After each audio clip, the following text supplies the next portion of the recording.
नमस्कार मेरे प्यारे साथियों, एकेडमी ऑफ टीचर्स में आप सभी का स्वागत है। दोस्तों, इस वीडियो में मैं आप लोगों के लिए लेकर के आया हूं एक नया एक्सपीरियंस जो कि है RIE NCERT से रिलेटेड। इस वीडियो में हमारे साथ हैं NCERT के RIE जो रीजनल ब्रांच है वहां के B.Ed एंट्रेंस के टॉपर देवांशु पांडे जी। तो इनका एक्सपीरियंस आप लोगों को इस वीडियो में प्रोवाइड कराया जाएगा और इन्होंने कैसे तैयारी की ये पूरा इस वीडियो में डिस्कस किया जाएगा।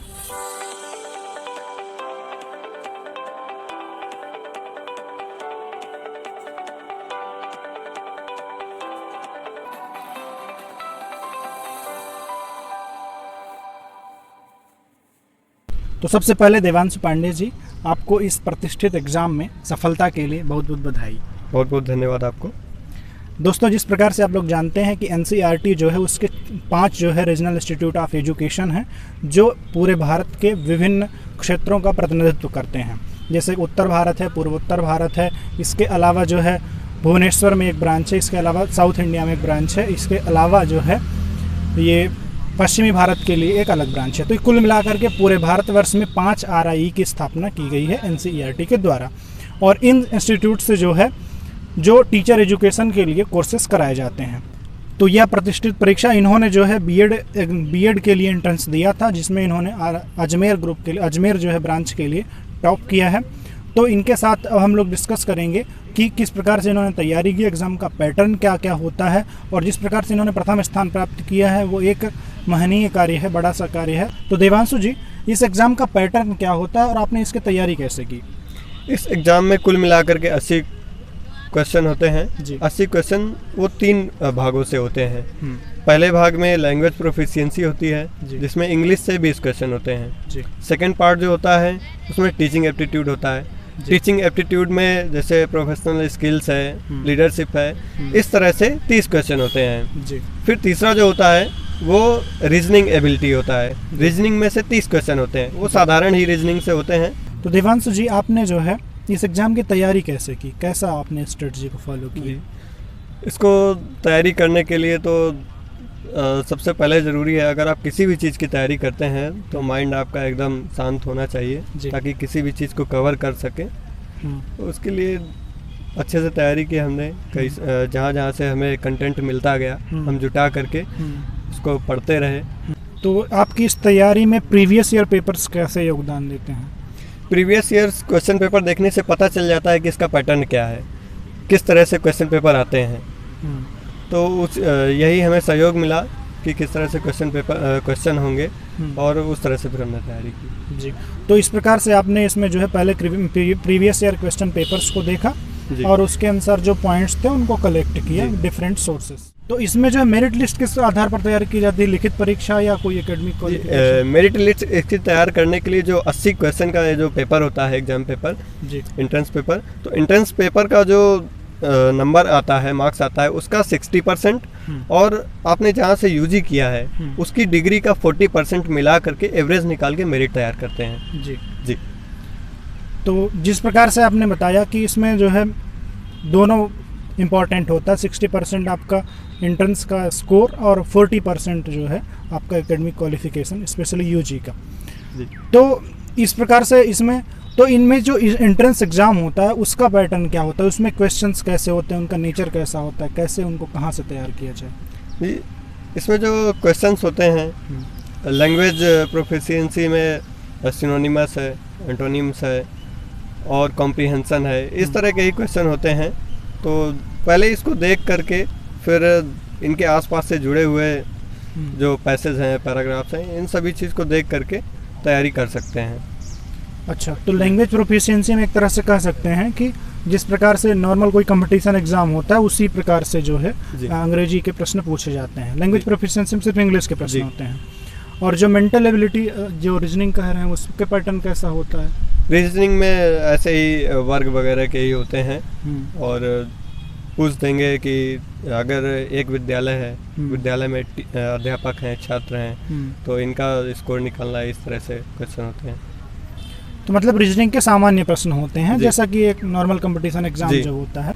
और जो आपने तीसरा पॉइंट बताया कि टीचिंग एप्टीट्यूड से जो क्वेश्चन पूछे जाते हैं उनका कैसा नेचर होता है, उनमें कौन कौन से बिंदुओं पर प्रश्न पूछे जाते हैं? टीचिंग एप्टीट्यूड में अध्यापक के गुण क्या क्या होते हैं, एक छात्र को कैसा होना चाहिए, लीडरशिप और प्रोफेशनल स्किल्स, इन सभी से ही क्वेश्चन होते हैं। एक साधारण प्रकार के ही होते हैं क्वेश्चन।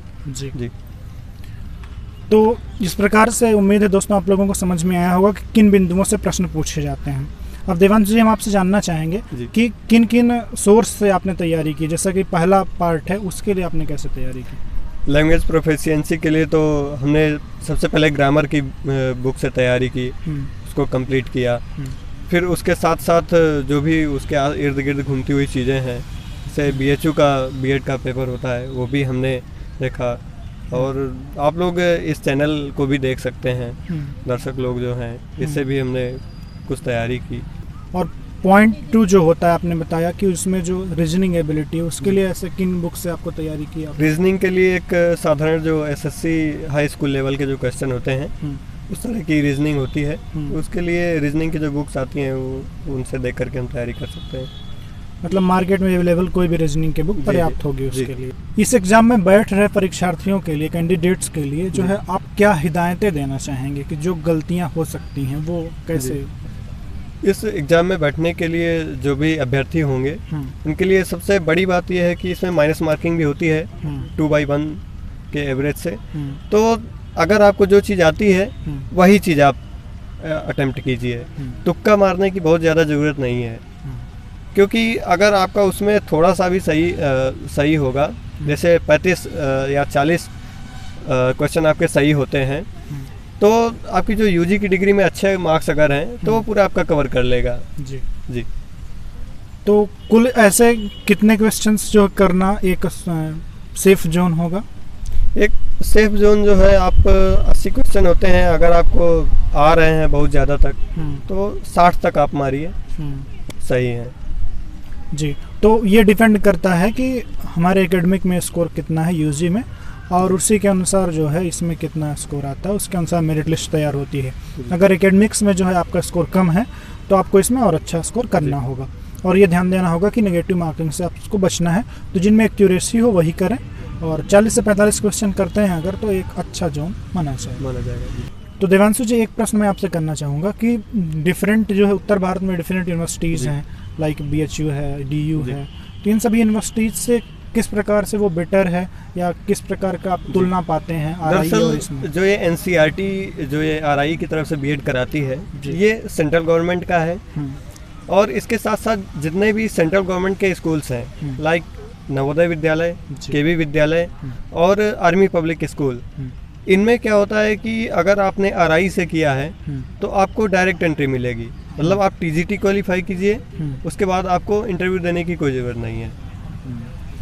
तो इस प्रकार से RIE से जो है B.Ed करना जो है आपके लिए एक स्टेप आपको आगे बढ़ा देता है, कंपटीशन में आपको एक प्लस पॉइंट प्रदान कर देता है। तो दोस्तों, ये थी हमारी बातचीत देवांशु पांडे जी के साथ। उम्मीद है कि आप लोगों के लिए हेल्पफुल लगी होगी।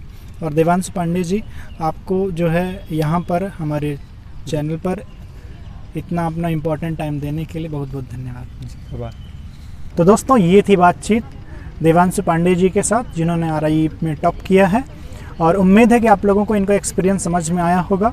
और RI NCERT का जो B.Ed एंट्रेंस होता है, वो उसकी तैयारी के लिए आप हमारे साथ जुड़ सकते हैं। इस चैनल पर आप लोगों को कंटेंट मिल जाएगा, उससे रिलेटेड टीचिंग एप्टीट्यूड से रिलेटेड कंटेंट तो आपको यहाँ पर प्रोवाइडेड ही है। अन्य टॉपिक पर भी हम जल्दी प्रोवाइड कराएंगे, तो आप हमारे साथ जुड़िए और आप भी अपनी तैयारी कर सकते हैं।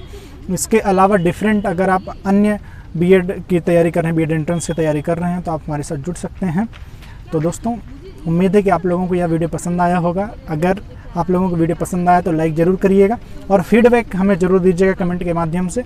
डिफरेंट सोशल मीडिया प्लेटफॉर्म का लिंक जो है डिस्क्रिप्शन में दिया हुआ है, तो उसके माध्यम से आप हमारे साथ जुड़ सकते हैं और अपना कोई भी डाउट, कोई भी सजेशन हमारे साथ दे सकते हैं। तो इस वीडियो के लिए इतना ही, फिर मिलते हैं एक नए अपडेट के साथ। तब तक के लिए स्टे होम, स्टे सेफ।